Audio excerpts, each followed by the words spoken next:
हमारे चैनल में आपका स्वागत है। आज के इस वीडियो में 22 जून के कुछ इंपॉर्टेंट करंट अफेयर्स को देखेंगे। तो चलिए दोस्तों वीडियो को स्टार्ट करते हैं। प्रतिवर्ष अंतर्राष्ट्रीय फादर्स डे किस दिन मनाया जाता है? इसका उत्तर है जून का तीसरा रविवार। प्रतिवर्ष फादर्स डे जून के तीसरे रविवार को मनाया जाता है, जिसमें कई भूमिकाएं स्वीकार की जाती है जो एक पिता अपने बच्चे के जीवन में निभाता है। इस वर्ष इसे 21 जून को मनाया गया।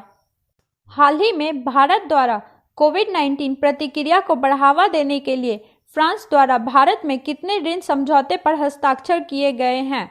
इसका उत्तर है 200 मिलियन यूरो।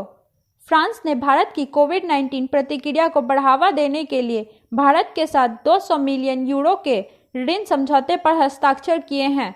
इस ऋण समझौते के साथ फ्रांस का उद्देश्य कोविड-19 शक्ति के मद्देनजर भारत के सबसे कमजोर वर्ग के लोगों की सहायता करने के लिए राज्य और केंद्र सरकारों की क्षमताओं को मजबूत बनाना है।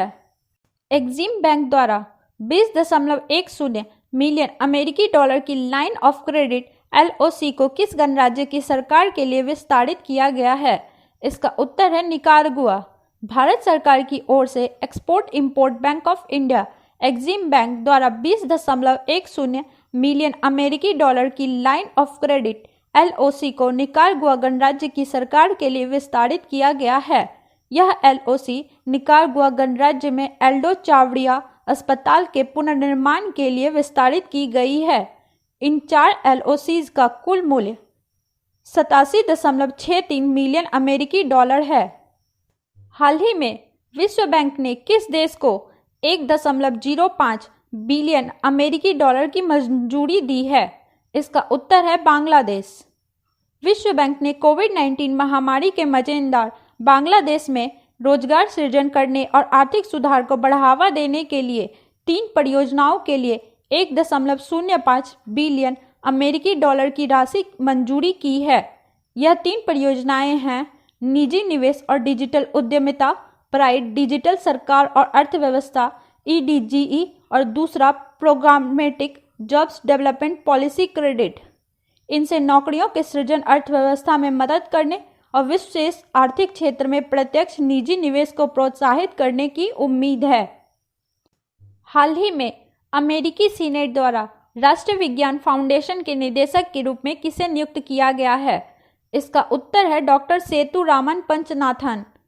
अमेरिकी सीनेट ने भारतीय अमेरिकी वैज्ञानिक डॉक्टर सेतुरामन पंचनाथन को राष्ट्रीय विज्ञान फाउंडेशन का निदेशक नियुक्त किया है। वह फ्रांस कॉर्डोवा का स्थान लेंगे, जिनका 6 साल का कार्यकाल मार्च में समाप्त हो गया था, जो NSF के 15वें निदेशक थे। उनसे 6 जुलाई को कार्यभार ग्रहण करने की उम्मीद है। विजय खंडूजा को किस देश में भारत के अगले राजदूत के रूप में नियुक्त किया गया है? इसका उत्तर है जिम्बाब्वे। विजय खंडूजा को जिम्बाब्वे गणराज्य में भारत के अगले राजदूत के रूप में नियुक्त किया गया है। वह वर्तमान में विदेश मंत्रालय MEA में निदेशक के रूप में कार्यरत हैं। विजय खंडूजा R मस्कुई की जगह रोमानिया में भारत के अगले राजदूत के रूप में आएंगे। हाल ही में किसे ITF मेंस प्लेयर पैनल में खिलाड़ी सदस्य के रूप में चुना गया? इसका उत्तर है निकी पूनाचा। भारत की निकी पूनाचा को ITF world tennis tour player men's panel के एक खिलाड़ी सदस्य के रूप में चुना गया है।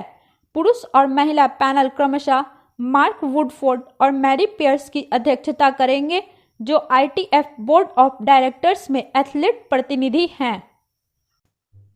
हाल ही में टाटा पावर ने किस राज्य के साथ 100 मेगावाट सौर परियोजना विकसित करने के लिए समझौता किया? इसका उत्तर है महाराष्ट्र। टाटा पावर ने घोषणा की है कि कंपनी की पूर्ण स्वामित्व वाली सहायक company Tata power renewable energy को महाराष्ट्र में 100 मेगावाट की सौर परियोजना विकसित करने के लिए महाराष्ट्र राज्य विद्युत वितरण से पत्र प्राप्त हुआ है।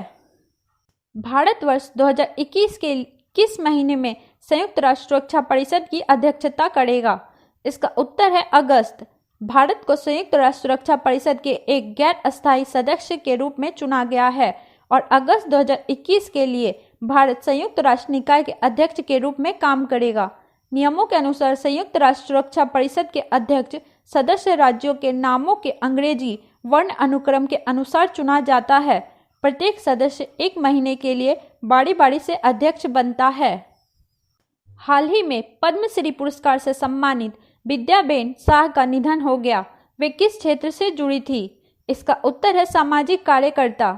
पद्मश्री पुरस्कार से सम्मानित और सामाजिक कार्यकर्ता विद्याबेन साह का हाल ही में निधन हो गया। उन्होंने 1970 के दशक में शहर के निवासियों के बीच सांस्कृतिक आदान प्रदान की सुविधा के लिए महात्मा गांधी संस्कृत केंद्र की स्थापना की। विद्याबेन साह को बाल कल्याण के क्षेत्र में उत्कृष्ट सेवाओं के लिए राष्ट्रीय पुरस्कार से सम्मानित किया गया। इसके बाद 1992 में पद्मश्री पुरस्कार से सम्मानित किया गया।